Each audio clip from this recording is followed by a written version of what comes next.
Hello and welcome back to the New Look Scout Report, where we will give a statistical breakdown on European football's biggest talking points. Today we are analysing the changes Mikel Arteta has instilled at Arsenal. Let's get started. Reintegrating Mesut Özil. It's fair to say that Mesut Özil has been without doubt the biggest talking point at Arsenal since he joined from Real Madrid for a then club record £42 million on the 2nd of September 2013. There have been undoubted highs, not least the 19 assists he laid on for teammates in 35 league games in 15-16. During that season he created 4.3 chances per 90, a figure that has only been topped by one player in Europe's top 5 leagues in the last 3.5 years. Payet's 4.6 for Marseille in 17-18. But the 92-cap German's languid playing style and ease with which he glides across the turf led to him being wrongly accused by pundits of being lazy, a tag that filtered through to the fanbase. But this is completely unfounded. Take, for example, the early part of the 17-18 season, Wenger's final campaign, when the Schalke Academy graduate yet again came in for more criticism after Arsenal's 4-0 thrashing away to Liverpool in late August. But over the entirety of the previous season, Özil ranked second for distance covered behind Nacho Monreal and fourth for high-intensity sprints. But that myth aside, Özil's stock has never been lower than under Unai Emery this season. By the start of November, Arsenal had played 15 games in all competition. Özil featured in just 3 of them, with only one of those appearances coming in the league, the infamous 2-2 draw away at Watford. That meant that by November, Özil had played just 15% of the available minutes, a simply inexcusable figure for someone paid £350,000 per week, £150,000 more than the next highest earner, Aubameyang. Fortunately, things have changed dramatically since the entirely predictable sacking of Emery, with the 31-year-old appearing in 10 of the Gooners' 11 matches since, only missing their 2-2 draw with Standard Liège. And whilst Özil will no doubt be disappointed by his return of 2 assists in 16 games this campaign, the signs are that Arteta will be able to bring the best out of him. He started all 5 games under the Spaniard in his customary number 10 role and excelled, creating 14 chances across those games, 9 more than the next best Granit Xhaka. With the German still creating 2.3 chances per 90, 0.5 more than next best Nicola Pepe, in a topsy-turvy season, it's clear an Arsenal side with a fully integrated Özil is a much more effective unit. Before we go any further, guys, just a quick reminder to subscribe to EuroFootball Daily and hit that notification bell to never miss an upload. Make the team more compact. There is no two ways about it. Arsenal were a complete mess defensively under Unai Emery. Brought in with a reputation for instilling a structure and making sides tough to beat, if the Arsenal board had looked at his career more thoroughly, they'd have discovered this clearly wasn't the case. His most comparable spell was with Sevilla, a club of similar standing to Arsenal when he took over, having finished in the top 4 3 times in the previous 7 years. Emery took over ahead of the 13-14 season and promptly conceded 52 league goals that campaign, 8 more than anyone else in the top 6. This figure had only been topped twice in the previous 13 years by the club, and things didn't get much better, with Los Palanganas conceding more goals than anyone else in the top 8 the following campaign. And it's not like they were much better in the Europa League. Despite winning an unprecedented 3 in a row, they were far from secure, never conceding fewer than 14 goals in 15 Europa League games across 13-14 and 14-15. After arriving at Arsenal just 12 months on from ceding the league untitled to Monaco by 8 points, Emery sat about destroying an already fragile defence. He failed to improve on Wenger's last season in charge, conceding 51 goals, their joint worst tally in 35 years. And despite spending £32 million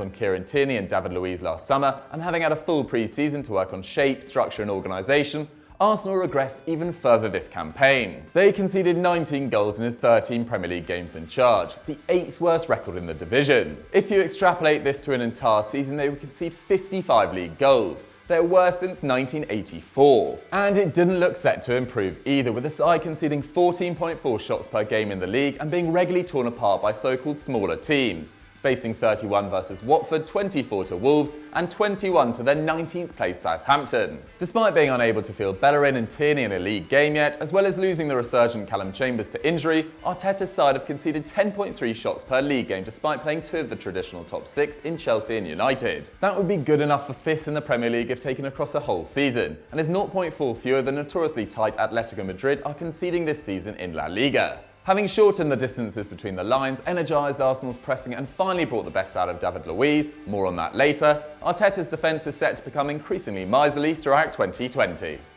Getting the midfield right. It was pretty telling that after Unai Emery was fired by Arsenal and was then interviewed by Guillaume Balaguer, he revealed he had spoken to all players individually, apart from Lucas Torreira. The Spaniard insisted he had been receiving a massage at the time and couldn't make it, perfectly summarising what their relationship had become. Brought in for €30 million from Sampdoria as one of Emery's first signings in July 2018, he arrived with an enormous reputation. Not only did he complete 4.9 defensive actions per 90 during the 17-18 season, 0.6 more than the best in Arsenal's entire squad that campaign in Mustafi, but he was also a solid passer with over 61 per game at an 87% completion rate. With just 2 years of experience in Europe's top 5 leagues, Torreira was still fairly raw. But at just 22, Arsenal had secured the signature of a player with a potentially massive sell-on value.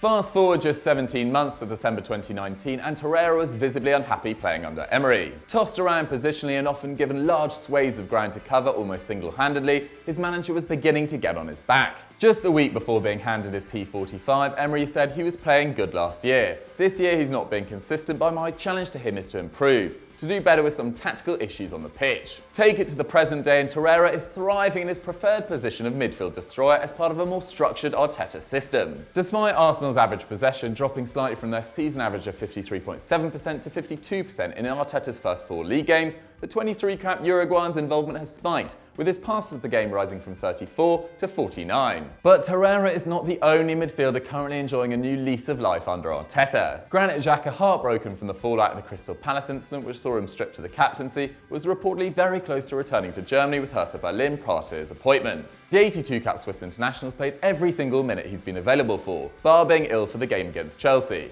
and his performances have shown a marked improvement. Interestingly, despite his touches per game dropping to 71 in the 4 games he has played under Arteta, compared to 80 in the previous 4, Xhaka has shown a lot more positional control, rarely leaving Torreira's side. This is seen as pass accuracy rise slightly from 88 to 89%, but more crucially his tackles interceptions leap from 2.7 to 3.3 per 90, more than Rodri at Man City. Arteta's establishment of Torreira and Xhaka as his preferred central midfield duo has meant a relegation to the bench for 20-year-old Matteo Guendouzi. With only 4 players having played more than his 1,458 minutes to date this season, that must be an unfamiliar feeling for the young Frenchman. But while the former Lorient midfielder's baseline numbers of 3.5 tackles and interceptions, 1.4 dribbles and a near 89% pass accuracy looks promising, they don't reflect his rawness, which sees him lose the ball 1.1 times per 90, 0.4 more than Torreira and nearly 3 times more than Xhaka. With Ceballos set to come back in the coming weeks and Joe Willock creating 1.5 chances and completing 2.4 dribbles in his limited minutes,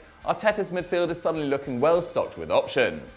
Tactical tweaks. Whilst Arteta is generally stuck with the same 4-3-3 formation that was utilised by Emery and Ljungberg, with one advanced midfielder sitting in front of 2 sitting ones, unsurprisingly Pep's prodigy has made some changes. Ainsley Maitland-Niles, nominally a midfielder but forced into playing 72% of his games this term as a right-back due to Hector Bellerin's injury woes, has played every league minute to date under the Spaniard. Similarly to how Pep encourages Walker or Cancelo to come inside to allow Man City to dominate possession in central areas, AMN has been pushed further towards the centre when Arsenal have the ball. This was particularly evident during their crushing 2-0 victory over Man United, when he completed 62 passes, the most in the Arsenal side and far above his season average of 53 per game. But greater responsibility with the ball hasn't seen the 22-year-old neglect his defensive duties, with the youngster completing 5.5 tackles and interceptions per 90 under Arteta to date. His defensive assuredness against Chelsea and United, in which he completed 8 and 7 respectively, was a crucial part of their improved performances. With the gaps between midfield and defence much narrower than they were under the previous management, and with the added protection of an inverted fullback in Maitland-Niles, David Luiz has been able to get back to what he does best, bringing the ball out of defence. This has resulted in him completing 59 passes per game under the new regime, compared to 55 for the season. But that simply doesn't do it justice. Across the 18 games David Luiz played this season prior to Arteta's appointment, he only completed 65 passes once, against Everton away on the 21st of December. But so far in Arteta's 4 Premier League games, the former Chelsea player has completed 75 and 73 passes, against Bournemouth and Crystal Palace respectively. In the latter, the 32-year-old Brazilian completed 10 more than anyone else on the pitch. But it hasn't all been about monumental tactical shifts under Arteta. After all, he is generally playing the same players in a similar formation. But the biggest change has been in attitude. Whilst under Emery, players didn't look motivated to press as a unit and would often berate each other after they conceded a goal, under Arteta there's been a noticeable improvement in their ability to press consistently and effectively. Take Özil for example. He completed 44 pressures against Man United, the most on the pitch, whilst Aubameyang completed 6 tackles and interceptions against Chelsea and Lacazette 4 versus Palace. With key players buying into the Arteta project in the short term, he has the perfect opportunity to implement the long-term structural changes that Arsenal have needed for over a decade. Whilst it's clear that Arsenal are far from the finished article, with Arteta and his charges freely admitting that they need to improve tactically, technically, but most of all physically in the coming months, they at least seem to be heading in the right direction. 5 points from 4 games and an FA Cup victory over Championship opposition might not sound remarkable, but when you consider 2 of those games were against Chelsea and United, they went down to 10 in another, and they had only won 3 of their previous 15 games in all competitions, Arsenal fans should look forward to 2020 with renewed optimism. So guys, that's all we've got time for on this week's Scout Report. I hope you guys enjoyed the new format. Let me know what you guys thought of it in the comments down below. Don't forget to like the video, subscribe to the channel and leave a comment, and I'll see you next time. Bye!